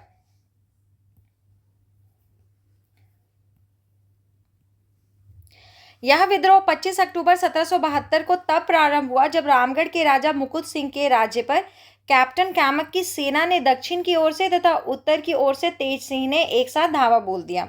इस आक्रमण में मुकुंद सिंह वहां से भाग निकला तथा घटवाल के लोगों से समर्थन की मांग की। देखिए, घटवाल कोई नहीं होते थे, जो घाटों की रक्षा करते थे ना, उनको घटवाल कहा जाता था, ठीक है। और आप रामगढ़ से रांची वाला जो एरिया है उधर घाटी पड़ता है, चुट्टू पालू घाटी है और भी घाटी है। तो ये जो घाटी की रक्षा करते थे वो लोग घटवाल हुआ करते थे, और वो रामगढ़ बगल में था, तो रामगढ़ के अंतर्गत ये एरिया आता था। तो ये लोग उसको ही अपना राजा मानते थे। तो रामगढ़ के उस समय राजा थे मुकुंद सिंह, और मुकुंद सिंह को ये लोग अपना राजा मानते थे। मुकुंद सिंह के साथ अंग्रेज गलत व्यवहार किया, उसको हटा करके और किसको ला करके बैठाया, तेज सिंह को राजा बना दिया, जिसकी बात इन घटवालों को अच्छी नहीं लगी। तो बस यही था मुद्दा कि तुम मेरे राजा का क्या किया है, बेइज्जती किया है, इसीलिए ये युद्ध हो रहा है, ठीक है। तो इस आक्रमण में मुकुंद सिंह वहां से भाग निकला तथा घटवाल के लोगों से समर्थन की मांग की, ठीक है। गढ़वाल के लोगों ने मुकुंद सिंह का साथ दिया और कैमक का विरोध करने लगे। मुकुंद सिंह का साथ देने वाले घटवालों में आंध्र गरबा घाटी के लोरंगा घटवाल तथा दून गुना घाटी के घटवाल प्रमुख थे। परंतु जब घटवालों ने यह महसूस किया कि मुकुंद सिंह पुनः राजा नहीं बन सकता, तब उन्होंने मुकुंद सिंह का साथ छोड़ दिया। इस प्रकार यह विरोध बिना किसी विस्फोटक स्थिति उत्पन्न किए ही समाप्त हो गया। एक्चुअली में किसी दिन लड़ाई हुआ ही नहीं। इन लोग सोचते रहे कि हम लोग युद्ध करेंगे और इनको राजा बनवा देंगे। लेकिन ऐसा है कि स्थिति इतना अंग्रेज लोग का मजबूत थी था कि ये लोग कोशिश करते रह गए, लेकिन वैसा कोई विस्फोटक टाइम नहीं आ पाया। और फिर धीरे धीरे घटवालों को महसूस हुआ कि जो राजा बन गया है तेज सिंह, अब वो नहीं हटेगा। तो धीरे धीरे सब अपने अपने काम में वापस लौट गए। ठीक है, यही कहानी है। इस विद्रोह में छह व चंपा के राजा ने भी मुकुंद सिंह का साथ दिया था। अंग्रेजों ने ठाकुर तेज सिंह को रामगढ़ का शासक घोषित कर दिया। तेज सिंह की मृत्यु के बाद पारसनाथ सिंह रामगढ़ का राजा बना। याद रखना है, ठीक है। ठाकुर तेज सिंह के बाद कौन राजा बना था? पारसनाथ सिंह। तो ठीक है, घाटी क्षेत्र में सुरक्षा प्रदान करने के बदले महसूल या कर वसूलने वाले समुदाय को घटवाल कहा जाता था। ये याद रखिएगा, ठीक है। यहाँ कोष्टक में सर दे दिए हैं लिख करके। मतलब घाटी का एरिया ऐसा होता है कि अगर आप उधर से जाएंगे तभी वो रास्ता से जा पाएंगे, नहीं तो आप क्या घाटी उतर के जाएंगे? तो वो एक ऐसा संकरा रास्ता है जो पहले का टोल हुआ करता था। ठीक है, अगर आप वहाँ रुक करके टोल, मतलब अभी जो टोल गेट बनता है ना, वही टोल ही समझ लीजिए तब का। तो घटवाल लोग वही, उसी पर उनका आजीविका चलता था। रामगढ़ के कलेक्टर ने पारसनाथ सिंह की मालगुजारी 71,000 रुपये से बढ़ाकर 81,000 रुपये कर दी थी। सोच लीजिए पैसा कहाँ से कहाँ तक बढ़ के जा रहा है। आज का 71,000 81,000 नहीं, तब का, तब तो बहुत बहुत बड़ा आर्थिक बोझ है ये, जिसके परिणाम स्वरूप जागीरदारों का आर्थिक बोझ बढ़ गया।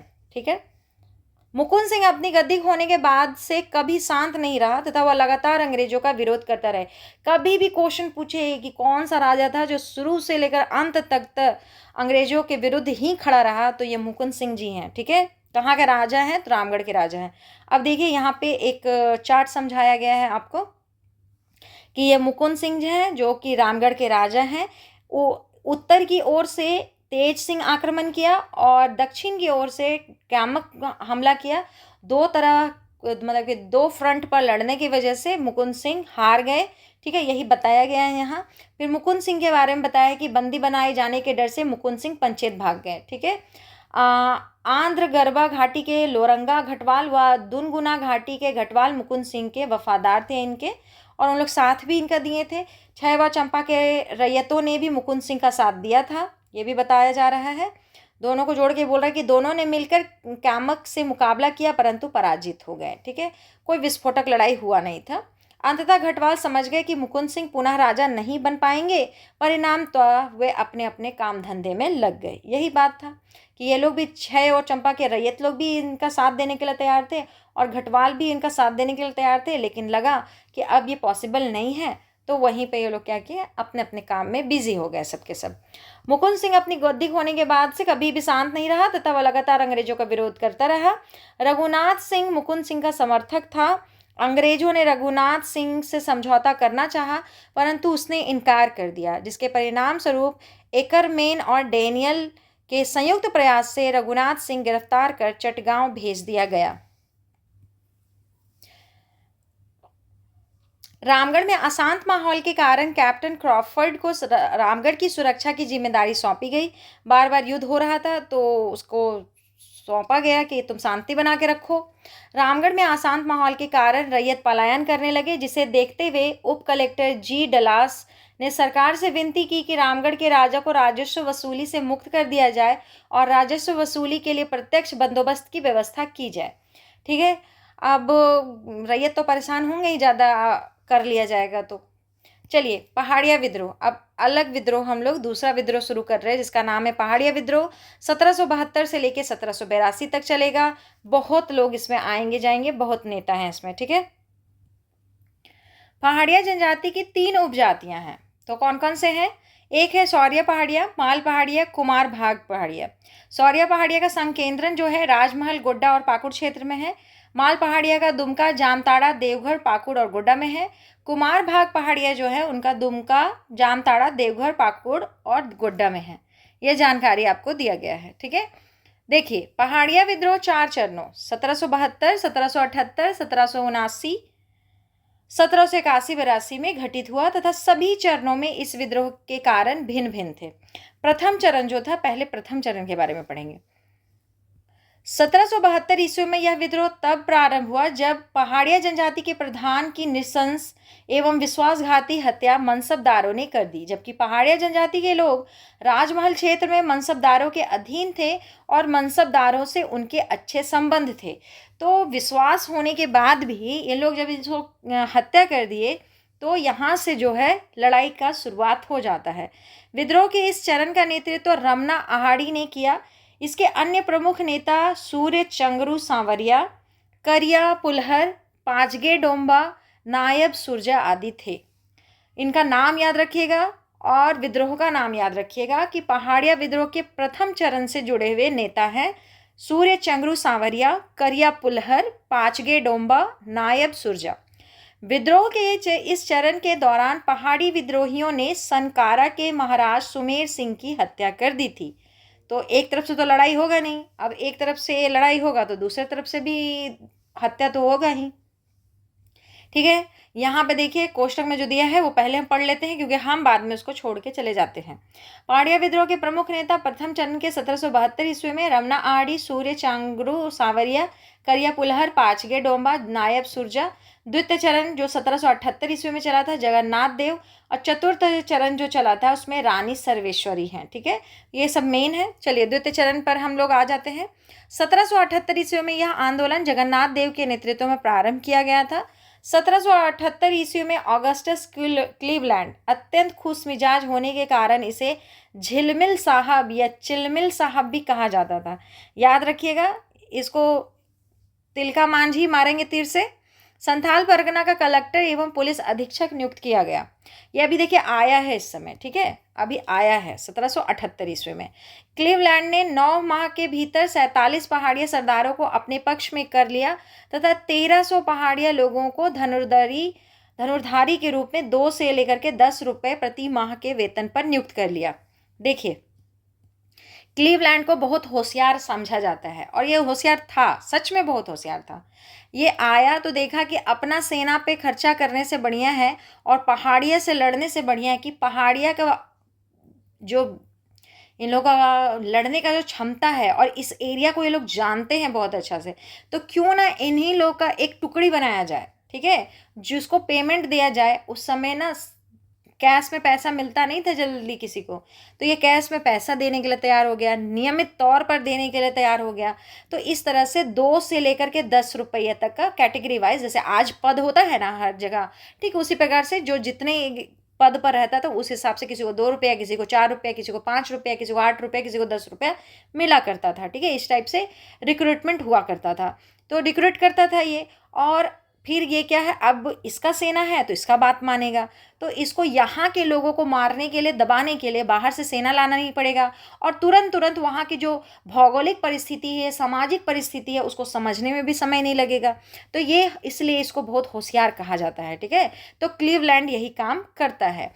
विभिन्न धनुर्धारियों का पद तथा वेतन देख लीजिए। सरदार है उसको 10 रुपया मिलेगा, नायब जो है उसको 5 रुपये मिलेगा, साधारण पहाड़िया जो है उसको 2 रुपया मिलेगा। ठीक है, वेतन समझ गए कौन सा पद है और कितना वेतन है। क्लीवलैंड ने पहाड़ियों से कर नहीं लेने तथा संथालों से कर लेने की नीति अपनाई। ये पहाड़िया लोगों और संथालों के बीच में लड़ाई लगवाना चाहता था। ठीक है, ये दोनों के बीच में फूट डालो शासन करो का काम करना चाहता था। इसीलिए क्लीवलैंड ने पहाड़ियों से कर नहीं लेने तथा संथालों से कर लेने की नीति अपनाई। साथ ही संथालों को सरकारी नौकरी से भी वंचित रखा गया। क्लीवलैंड की इस नीति के तहत मात्र 1300 पहाड़िया लोगों को नौकरी दिया गया। अन्य पहाड़िया इससे वंचित रहे। इससे भी लोगों के कौम में आक्रोश फैला। ठीक है, इससे भी लोगों के कौम में आसपास में क्या हुआ, आक्रोश फैला। देखिए अंग्रेज लोग बहुत होशियार थे। जो जिस समय मजबूत होता था उसको क्या करते थे, टारगेट करते थे, और जो कमज़ोर होता था उसको बहकाने जाते थे और कहते थे कि तुम दुख में है, तुम्हारे साथ गलत हो रहा है और हम तुमको साथ देंगे, और यही करते थे। और उसके बाद क्या करते थे, चीज़ों को अपने पक्ष में करने का काम करते थे। फूट डालो शासन करो, यही काम था इन लोगों का। तो ये दोनों क्या कर रहे हैं कि एक ही एरिया में रहने वाला संथाल और पहाड़िया के बीच में क्या कर रहे हैं, मतभेद ला रहे हैं। 1300 पहाड़ियों का एक सैन्य टुकड़ी बना लिए हैं और अब उसी के दम पर ये क्या करेगा, यहाँ पर काम करेगा। जगन्नाथ देव ने पहाड़िया जनजाति को अंग्रेजों द्वारा प्रदत्त नकदी भत्ता को साजिश करार देते हुए उन्हें अंग्रेजों के विरुद्ध संगठित करने का प्रयास किया। ये जो नेता है जगन्नाथ देव, वे लोगों को समझाने लगे कि अंग्रेज का जो साजिश है उसको पहले समझ गए तो सबको समझाने लगे, ठीक है, और अपने सभी लोगों को संगठित करने का प्रयास किए थे, ठीक है। अब तृतीय चरण चलिए। तृतीय चरण 1779 ईस्वी में इस विद्रोह का तीसरा चरण प्रारंभ हुआ। बस इतना ही जानकारी इसके बारे में दिया है, ठीक है। अब देखिए चतुर्थ जो चरण है उसके बारे में। चतुर्थ चरण के बारे में हम लोग पढ़ते हैं। 1781-82 में यह विद्रोह महेशपुर की रानी सर्वेश्वरी के नेतृत्व में प्रारंभ किया गया। यह विद्रोह दामिनी कोह के विरोध में किया गया था। इसे दामिनी कोह का विद्रोह की संज्ञा भी दी जाती है। हम लोग जानते हैं कि दामिनी कोह क्षेत्र बनाया गया था, ठीक है। भागलपुर के जिलाधीश क्लीवलैंड की सिफारिश पर रानी सर्वेश्वरी की जमींदारी छीन ली गई तथा उन्हें गिरफ्तार करके भागलपुर जेल में रखा गया। इसी जेल में 6 मई 1807 ईस्वी को रानी सर्वेश्वरी की मृत्यु हो गई, ठीक है। 1790 से लेकर के 1810 ईस्वी के बीच अंग्रेजों ने इस क्षेत्र में बड़ी संख्या में संथालों को आश्रय प्रदान किया तथा 1832 ईस्वी में अंग्रेजों द्वारा पहाड़ी जनजाति की भूमि को दामिनी को कैप्टन टर्नर के सर्वेक्षण के आधार पर का नाम देकर सरकारी संपत्ति घोषित कर दिया गया। अब देखिए, आप अगर ध्यान से समझ रहे हैं तो अभी जब 1778 ईस्वी में ये क्लीवलैंड आया है तो ये क्या कर रहा है। 1778 में एक क्लीवलैंड देखिए यहाँ पे आया और ये क्या किया, पहाड़िया लोगों से नहीं लेगा कर और संथालों से ले रहा है, ठीक है। पहाड़िया लोग तो सोच रहे होंगे कि वाह अंग्रेज बहुत अच्छा है और उसका मदद कर रहे होंगे, लेकिन फिर देखिए आगे का स्थिति थोड़ा सा बढ़ता है। अब ये 1790 और 1810 ईस्वी आता है तो ये लोग क्या करते हैं कि संथालों को वहाँ पर प्रोटेक्शन देने लग जाएंगे और ये जो पहाड़िया जनजाति का भूमि है उसको छीन लेंगे और उसको दामिनी कोह में क्या करेंगे, घोषित कर देंगे। अब इसका कारण क्या है, संथाल स्थायी रूप से खेती करते थे, जो खेती करेगा वो लगान देगा। बस अंग्रेज लोग को क्या से मतलब था, तो अपने रेवेन्यू से मतलब था, अपने लगान से मतलब था, उसको यहाँ के किसी लोगों से कोई मतलब नहीं था। कभी भी वो पलट सकते थे, कभी वो पहाड़ी जनजाति का साथ दे रहे हैं तो कभी वो संथालों को लाकर बसा रहे हैं, ठीक है। तो बात समझ में आ गया होगा और समय ज़्यादा नहीं है, 1790-1810 का समय आते आते अंग्रेज पलट गए हैं। अब वो संथालों को इस एरिया में बसा रहे हैं ताकि संथाल जो है वो बढ़िया से खेती करेंगे, लगान उठाएंगे और अंग्रेज को देंगे, ठीक है। अब हम लोग पढ़ेंगे तमाड़ विद्रोह। इतना मेरे ख्याल से आप समझ गए होंगे, है ना। अब चलिए तमाड़ विद्रोह पढ़ते हैं। तमाड़ विद्रोह 1782 से लेकर 1821 ईस्वी तक हुआ था, ठीक है। बहुत बढ़िया विद्रोह है, एकदम पढ़िए इसको। इस विद्रोह का प्रारंभ मुंडा आदिवासियों ने अंग्रेजों द्वारा बाहरी लोगों को प्राथमिकता देने तथा नागवंशी शासकों के शोषण के विरुद्ध तमाड़ में किया था। अब हम आपको दोनों पहलू बताते हैं। देखिए, इस समय में नागवंशी राजा पर भी क्या था ना, अंग्रेज लोग इतना दबाव बना रहे थे, लगान और उसका माल गुजारी जो था वार्षिक इतना ज़्यादा बढ़ा दिए थे कि उसको हर हालत में अपना जो राज्य था बिकने से बचाने के लिए इसको तो अंग्रेज को ले जा करके उसका जो माल गुजारी का रकम है उसको तो देना है। अब वो क्या करेगा, इतना समय तक सबका खजाना खाली हो चुका था, अब उस खजाने से तो वो दे नहीं सकता है। वो क्या करेगा कि जो किसान है उसको ज़्यादा से ज़्यादा लगान बढ़ाते जाएगा, हर बार लगान बढ़ाते जाएगा, हर बार लगान बढ़ाते जाएगा। तो वो जो हमारे रैयत लोग हैं, किसान हैं, वो परेशान हो जाएंगे। तो यही हुआ, इस क्षेत्र में नागवंशी शासक के शोषण से भी वहाँ के लोग परेशान थे क्योंकि वो लगान बार बार बढ़ा देता था और साथ में बड़ी जोर से बहुत मारपीट के साथ वसूला भी करता था। यह अंग्रेजों के विरुद्ध सबसे लंबा, बृहत्तम और सबसे खूनी आदिवासी विद्रोह था। जब भी ऐसा क्वेश्चन पूछे कि सबसे लंबा, सबसे बृहत्तम, सबसे खूनी आदिवासी विद्रोह कौन सा था, तो तमाड़ विद्रोह था, ठीक है। यह विद्रोह 6 चरणों में चला था। कह ही रहा है कि खूब लंबा था तो 6 चरण में चला। तो पहला चरण पढ़िए, ठीक है। प्रथम चरण 1782-83। सन 1782 में रामगढ़, पंचेत तथा वीरभूम के लोग भी तमाड़ में संगठित होने लगे तथा इस विद्रोह को मजबूती प्रदान की। इसका नेतृत्व ठाकुर भोलानाथ सिंह ने किया। नागवंशी शासकों द्वारा इस विद्रोह को दबाने का प्रयास किया गया, जिसकी प्रतिक्रिया स्वरूप विद्रोहियों ने अधिक आक्रामक रुख अख्तियार कर लिया। साथ ही इस विद्रोह को कुछ जमींदारों का भी समर्थन मिलना प्रारंभ हुआ। जो जमींदार लोग की जमींदारी बेच दी गई होगी, उनसे छीन ली गई होगी, वो भी तो गुस्सा में होंगे, वो भी तो क्रोधित होंगे, तो वो इन लोगों से आकर के मिल गए, ठीक है। सन 1783 ईस्वी के अंत में अंग्रेज अधिकारी जेम्स क्रॉफर्ड द्वारा विद्रोहियों को आत्मसमर्पण हेतु विवश किए जाने के बाद यह विद्रोह अगले 5 वर्षों के लिए शांत रहा। तो दमनकर्ता का नाम याद करेंगे, क्रॉफर्ड है ना, जेम्स क्रॉफर्ड। अब चलेंगे हम लोग द्वितीय चरण। द्वितीय चरण कब तक चला? 1789 ईस्वी में। 5 वर्षों के बाद 1789 ईस्वी में मुंडाओं ने विष्णु मानकी तथा मौजी मानकी के नेतृत्व में कर देने से इनकार कर दिया, जिसके बाद यह विद्रोह पुनः प्रारंभ हो गया। इस विद्रोह को दबाने हेतु कैप्टन होगन को भेजा गया, जो असफल रहा। अब इसको दबाने के लिए किसको भेजा गया? होगन को भेजा गया है, जो बेचारा हार गया, नहीं सका। पुनः अन्य अंग्रेज अधिकारी लेफ्टिनेंट कूपर को विद्रोह को शांत करने का दायित्व सौंपा गया तथा कूपर के प्रयासों के परिणाम स्वरूप विद्रोह अगले 4 वर्षों तक शांत रहा। तो हम लोग याद रखेंगे कि एक अधिकारी होगन आया था जो हार गया था, होगन से हार याद रखिएगा, ठीक है। और फिर ये कूपर जो है वो क्या किया था? जीत गया था और यहाँ पे शांति स्थापित करने में सफल हुआ। हम इस एरिया को छोड़ देते हैं, इसको एक बार फिर से पढ़ देते हैं। तमाड़ विद्रोह अंग्रेजों के विरुद्ध लड़ा गया सबसे लंबा, सबसे बड़ा और सबसे खूनी आदिवासी विद्रोह था, ठीक है। चलिए अब तीसरे चरण पर आते हैं। तीसरे चरण से 1 साल क्वेश्चन पूछा हुआ है। 1794 से लेकर 1798 ईस्वी। 1794 ईस्वी में यह विद्रोह पुनः प्रारंभ हो गया तथा 1796 ईस्वी में इसने व्यापक स्वरूप धारण कर लिया। 1796 ईस्वी में राहे के राजा नरेंद्र शाही द्वारा अंग्रेजों का साथ दिए जाने के कारण सोनाहातू गांव में आदिवासियों के द्वारा नरेंद्र शाही का विरोध किया गया। वहां का राजा था राहे का, जो अंग्रेजों से जाकर मिल बैठा तो लोग नाराज हो गए।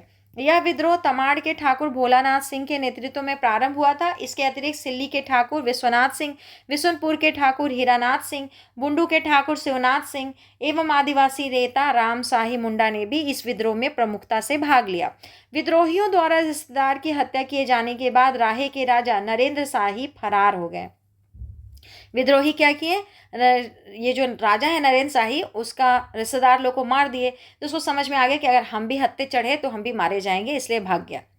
1798 ईस्वी में कैप्टन लीमंड द्वारा कई विद्रोहियों तथा कैप्टन बेन द्वारा भोलानाथ सिंह को गिरफ्तार कर लिया गया, जिसके परिणाम स्वरूप तमाड़ विद्रोह कमजोर पड़ गया। लीमंड जो है वो विद्रोहियों को मारने का काम किया और कैप्टन बेन जो है भोलानाथ सिंह को गिरफ्तार किया, ठीक है। दोनों का नाम याद रखना है। अब हम लोग चलेंगे चतुर्थ चरण पे पहुंच गए हैं। 1807 से लेकर 1808 ईस्वी, 1 साल। 1807 ईस्वी में गोविंद नाथ शाह, देवनाथ शाह का पुत्र है ये, नागवंश का नया राजा नियुक्त किया गया, जिसका विरोध मुंडा सरदारों ने किया। अभी हम बताए थे कि नागवंशी राजा लोग लास्ट आते आते, लास्ट नहीं, इस समय आते आते बहुत दमनकारी हो गए थे, क्योंकि उन लोग के सर पे भी पैसा चुकाने का भूत था, इसलिए उन लोगों को भी बहुत कड़े तौर पर मालगुजारी के लिए लोगों को परेशान कर रहा था वो लोग, ठीक है। तो ये दोनों पे भारी ही पड़ रहा था। दुखन मानकी के नेतृत्व में मुंडा जनजाति के लोगों ने इस नए राजा के विरोध में पुनः विद्रोह प्रारंभ कर दिया। 1808 में कैप्टन रफसेज के नेतृत्व में दुखन मानकी को गिरफ्तार किए जाने के बाद यह विद्रोह शांत पड़ गया, ठीक है। तो चलो चतुर्थ चरण जो है उस पर ध्यान रखेंगे। अब पांचवा चरण जो है वो 1810 से लेकर 1812 ईस्वी में शुरू हुआ। 1810 ईस्वी में नवागढ़ क्षेत्र के जागीरदार बख्तर शाह के नेतृत्व में यह विद्रोह पुनः प्रारंभ हुआ। नेता का नाम याद रखेंगे, नवागढ़ के क्षेत्र के हैं ये जागीरदार बख्तर शाह। इस विद्रोह के दमन हेतु अंग्रेजी सरकार द्वारा लेफ्टिनेंट एच ओडोनल को भेजा गया, नाम है इसका ओडोनल, जिसने 1812 ईस्वी में नावागढ़ पर हमला कर दिया। बख्तर शाह इस हमले से बचकर सरगुजा भाग गया, जिसके बाद यह विद्रोह मंद पड़ गया। तो पांचवा चरण भी खत्म होता है। अब देखेंगे छठा चरण क्या है, ठीक है। तो छठा चरण को हम लोग ध्यान से देखें। 1819 से 1821 ईस्वी तक चला। 1819 ईस्वी में यह विद्रोह पुनः भड़का, जिसके सबसे प्रमुख नेता रुदन मुंडा व कुंटा मुंडा थे। इसके अतिरिक्त इसमें दौलत राय मुंडा, मंगल राय मुंडा, गाजी राय मुंडा, मुचराय मुंडा, भद्रा मुंडा, झुलकारी मुंडा, शिवनाथ मुंडा, टेपा मानकी, शंकर मानकी, रत्नू मानकी, चंदन सिंह, घुंसा सरदार आदि ने भी भाग लिया। तमाड़ के राजा गोविंद शाही द्वारा सहायता मांगे जाने पर अंग्रेज अधिकारी ई रफसेज ने ए जे कोलविन के साथ मिलकर विद्रोह को दबाने का प्रयास किया। इस अभियान के फलस्वरूप रुदन मुंडा व कुंटा मुंडा को छोड़कर सभी प्रमुख विद्रोही नेता को गिरफ्तार कर लिया गया। ये दोनों थोड़े बहादुर होंगे तो दोनों बच गए, बाकी जो हैं वो उसी समय गिरफ्तार कर लिए गए। रुदन मुंडा व कुंटा मुंडा कोल लड़ाकों की सहायता से पुनः विद्रोह करने हेतु तैयार कर रहे थे। इसी बीच कुंवर विक्रम सिंह सरायकेला की सहायता से जुलाई 1820 में रुदन मुंडा को गिरफ्तार कर लिया गया। हम आपको बार बार बताते हैं कि सरायकेला खरसावां अभी का युद्ध, 1857 का युद्ध या बाद में जितना भी विद्रोह होगा सब में अंग्रेज का साथ यही देगा, यहाँ सबको, सब विद्रोह को दबाने में। ठीक है, 1820 में रुदन मुंडा को गिरफ्तार किया। किसकी मदद से? कुंवर सिंह जो सरायकेला का दीवान था, दीवान क्या कहेंगे, रियासत का राजा था, इसी की मदद से हुआ था। रुदन मुंडा की कैद में हुई मृत्यु, रुदन मुंडा की कैद में ही मृत्यु हो गई तथा सरकार ने कुंटा मुंडा की जानकारी देने हेतु 200 रुपये इनाम घोषित किया। मार्च 1821 में कुंटा मुंडा को भी गिरफ्तार करके जेल भेज दिया गया, जहां उसकी भी मृत्यु हो गई। ये लोग बहुत ज़्यादा मारते पीटते थे, बहुत यातना देते थे, तो कैसे बचेगा, मार दिया जाता था। इन्हीं घटनाओं के साथ यह विद्रोह भी समाप्त हो गया। जनरली देखिएगा कि जो नेता हैं उनको या तो गिरफ्तारी हो जाए, या वो भाग जाएं, या मारे जाएं। तीनों में जो मनोबल होता था ना वो टूट जाता था, और जिसके कारण विद्रोह शांत हो जाता था। क्योंकि किसी भी विद्रोह में एक नेता का होना बहुत ज़रूरी होता है। ठीक है, नेतृत्व का होना बहुत ज़रूरी होता है। तमाड़ विद्रोह के विभिन्न चरणों का संक्षिप्त विवरण। तो अब हम लोग तमाड़ विद्रोह 6 को देख लेते हैं एक नज़र में। कभी भी आप जब रिवीजन कीजिए तो फटाफट यहाँ आइए और जो इम्पोर्टेंट उसको रट जाइए, बार बार पूरा बुक पढ़ना जरूरी नहीं होता है। तो पहला चरण जो था 1782-83 में चला। प्रमुख नेता थे ठाकुर भोलानाथ सिंह और वह मुंडा समूह, बहुत सारे मुंडा नेता थे। मेजर जेम्स क्रॉफर्ड इसको दमन किया था। दूसरा जो था 1789 में हुआ था, विष्णु मानकी व मौजी मानकी नेतृत्व दिए थे। लेफ्टिनेंट कूपर इसको दमन किया था। तीसरा जो चरण था उसमें 1794 से 98 तक चला। ठाकुर भोलानाथ सिंह इसमें नेतृत्व दिए थे। कैप्टन लीमंड व बेन उसको दमन किया था। चौथा जो था 1807 से 1808 एक साल चला था। दुखन मान की नेतृत्व दिए थे, और रफसेज जो था उसको क्या किया था, दमन किया था। पांचवा जो था 1810 से 1812 बख्तर शाह थे, और ओडोनेल इसका दमन किया था। छठा जो है 1819 से 1821 ईस्वी रुदन मुंडा और कुंटा मुंडा थे, रफसेज और कोलविन मिलकर के दमन किया था। ठीक है, अब हम लोग आगे बढ़ते हैं। तिलका आंदोलन, हम लोग अभी क्लीवलैंड के बारे में पढ़े थे ना, वही क्लीवलैंड अभी तक है। ठीक है, चलिए पहले इसको पढ़ लेते हैं। तिलका मांझी का एक अन्य नाम जबरा या जबरा पहाड़िया था। तिलका आंदोलन के प्रचार प्रसार हेतु साल के पत्तों का प्रयोग किया गया था। तिलका मांझी ने तीर मारकर क्लीवलैंड की हत्या कर दी थी। तिलका आंदोलन के दौरान गोरिल्ला युद्ध का प्रयोग आंदोलनकारियों ने किया था। जवराह नामक व्यक्ति ने तिलका मांझी को पकड़ने में अंग्रेजों की मदद की थी। ठीक है, तो हम लोग पढ़ रहे हैं तिलका आंदोलन 1783 से लेके 1785 ईस्वी, है ना। तिलका आंदोलन की शुरुआत 1783 ईस्वी में तिलका मांझी और उनके समर्थकों द्वारा की गई थी। यह आंदोलन अंग्रेजों के पहाड़िया जनजाति से कर न लेने, संथालों से कर वसूलने के विरोध में, दमन व फूट डालों की नीति के विरोध में तथा अपने जमीन पर अधिकार प्राप्त करने हेतु किया गया। इसका प्रमुख उद्देश्य था आदिवासी अधिकारों की रक्षा करना, अंग्रेजों के विरुद्ध लड़ना, सामंतवाद से मुक्ति प्राप्त करना। ठीक है, तीनों याद रखेंगे, कोई हार्ड नहीं है। चलेंगे हम लोग आगे। इस आंदोलन का प्रमुख केंद्र वनचरी जोड़ था, जो वर्तमान समय में भागलपुर के नाम से जाना जाता है। झारखंड के संथाल परगना क्षेत्र में इस युद्ध का व्यापक प्रसार हुआ। तिलका मांझी उर्फ जाबरा पहाड़िया ने इस आंदोलन को जन आंदोलन का स्वरूप दिया और अपने आंदोलन के प्रचार प्रसार हेतु साल के पत्तों का प्रयोग किया। एकदम याद रखना, साल के पत्ता का प्रयोग हुआ था तिलका मांझी के विद्रोह में। इस आंदोलन के दौरान आपसी एकता को मजबूत बनाए रखने पर विशेष बल दिया गया था।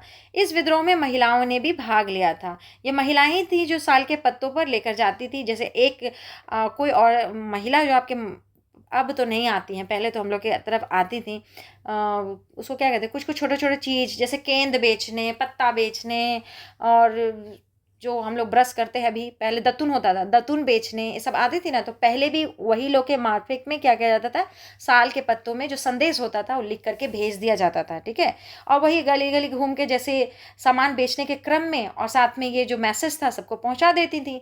और नहीं तो अलग से लेके जाएंगे तो अंग्रेज पकड़ के डायरेक्ट जेल में बंद कर देगा, तो उससे बचने के लिए सब काम किया जाता था पहले, ठीक है। तो देखिए, इस आंदोलन के दौरान आपसी एकता को मजबूत बनाए रखने पर विशेष बल दिया गया। इस विद्रोह में महिलाओं ने भी भाग लिया था, ठीक है। इस विद्रोह के दौरान 13 जनवरी 1784 को तिलका मांझी ने तीर मारकर क्लीवलैंड की हत्या कर दी थी। देखिए, इस सब होने के बाद ना थोड़े तिलका मांझी फेमस हो गए थे। तो ये क्लीवलैंड ना पूरा अपना बटालियन लेके चला था, हाँ, क्या कहते हैं, तिलका मांझी और गांव पर हमला करने। तो ये आराम से बैठे पेड़ के ऊपर से ही तीर मारे और क्लीवलैंड की हत्या कर दी, ठीक है।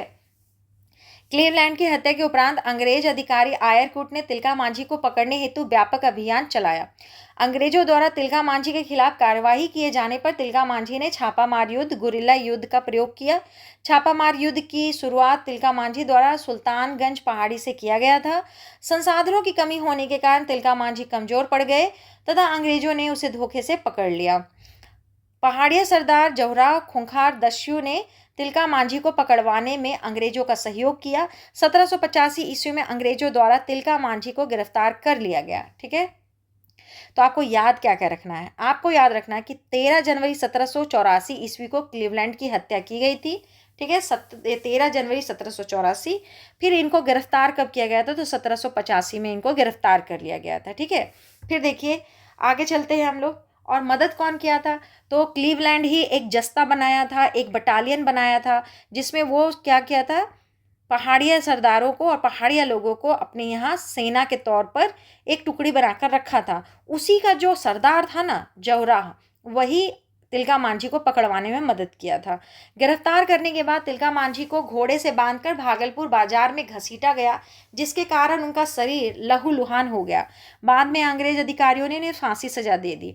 कहा जाता है कि जहां से उनको पकड़ के ले गया था ना, घसीटते हुए भागलपुर चौराहा तक ले गया था, और तब भी इन लोगों का मन नहीं भरा था, क्योंकि लहूलुहान हो गया। उतना किलोमीटर में सोचिए कि पूरा शरीर घिस गया होगा, बहुत ज़्यादा चोट होगा, उसके बाद भी इन लोगों का मन नहीं भरा।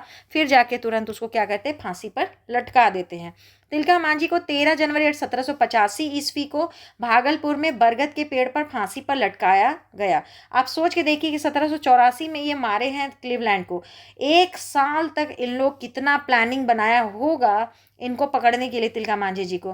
तिलका मांझी कितने होशियार होंगे, या छापामार युद्ध में, गोरिल्ला युद्ध में कितना महान होंगे, अपने एरिया जंगल में इनका कितना पकड़ होगा कि साल भर तक ये अंग्रेजों को चकमा देते रहे, और तब पकड़ाए जब इन लोग इनके साथ दगा करके इनको पकड़ा, ठीक है। 1785 को भागलपुर में बरगद के पेड़ पर इनको फांसी दे दी गई, ठीक है। इस फांसी के फंदे को जौहरा ने ही खींचा था, वही जौहरा, पहाड़िया सरदार। इस स्थान को उनकी याद में बाबा तिलका मांझी चौक के नाम से जाना जाता है। झारखंड के स्वतंत्रता सेनानियों में सर्वप्रथम शहीद होने वाले सेनानी तिलका मांझी हैं। तो देखिए, अंग्रेज लोग इस क्षेत्र में रहने वाले 2 समुदाय, एक पहाड़िया और एक संथाल, दोनों को एक दूसरे के खिलाफ यूज़ कर रहे हैं। पहले पहाड़िया को अपने पैसे के लालच में एक गुट बना करके संथालों के विपक्ष में लोग उसको विरोध में खड़ा करके लड़ेंगे, और आगे चल के जब दामिनी कोह बनाएंगे तो संथालों को प्रोटेक्ट करेंगे और पहाड़िया जनजाति को तंग करेंगे, ठीक है। अंग्रेज का यही काम है, एक को थोड़ा प्रोटेक्शन दे दो, दूसरे को परेशान करने के लिए, लेकिन फ़ायदा सिर्फ अपना होना चाहिए, दूसरे का नहीं होना चाहिए। अब हम लोग पढ़ेंगे मुंडा उलगुलान, मुंडा विद्रोह, सॉरी मुंडा उलगुलान, मुंडा विद्रोह। झारखंड के इतिहास में मुंडाओं के विद्रोहों की संख्या अनेक है, किंतु बिरसा मुंडा के नेतृत्व में संचालित मुंडा उलगुलान इनमें सर्वाधिक संगठित और व्यापक स्वरूप का था। बिरसा आंदोलन या बिरसा मुंडा के आंदोलन के पूर्व मुंडाओं द्वारा अलग अलग उद्देश्यों से निम्न विद्रोहों का संचालन किया गया था। देखिए, कभी भी मुंडा विद्रोह जो 1793 से लेकर 1832 के बारे में बात करेगा ना, उस पर ध्यान दीजिएगा कि इस समय आपके बिरसा मुंडा का जन्म ही नहीं हुआ है, ठीक है। उनका जन्म कब होगा,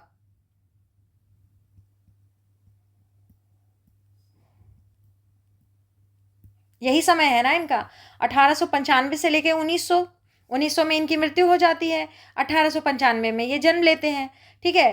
तो ये समय में तो आप देख पा रहे होंगे कि इस समय बिरसा मुंडा जी का जन्म ही नहीं हुआ है। तो क्या उस समय और मुंडा विद्रोह नहीं हुआ था? हुआ था। उसी विद्रोह के बारे पढ़ रहे हैं। तो 1793 ईस्वी में बुंडू एवं राहे का मुंडा विद्रोह, 1796 ईस्वी में सिल्ली एवं राहे का मुंडा विद्रोह, 1807 ईस्वी का तमाड़ का मुंडा विद्रोह और 1819-20 में पलामू का मुंडा विद्रोह, 1832 में बुद्धू भगत का विद्रोह। तो सबसे पहले पढ़ेंगे 1793 ईस्वी का बुंडू एवं राहे का मुंडा विद्रोह। ठीक है। 1793 ईस्वी में मुंडा विद्रोह वास्तव में 1789 ईस्वी में विष्णु मानकी के नेतृत्व में संचालित तमाड़ विद्रोह का विस्तार था, जिसका विस्तार बुंडू और राहे में हुआ। इस विद्रोह का कारण बुंडू और राहे के जमींदारों द्वारा नागवंशी राजाओं की अधीनस्थता को अस्वीकार करना था।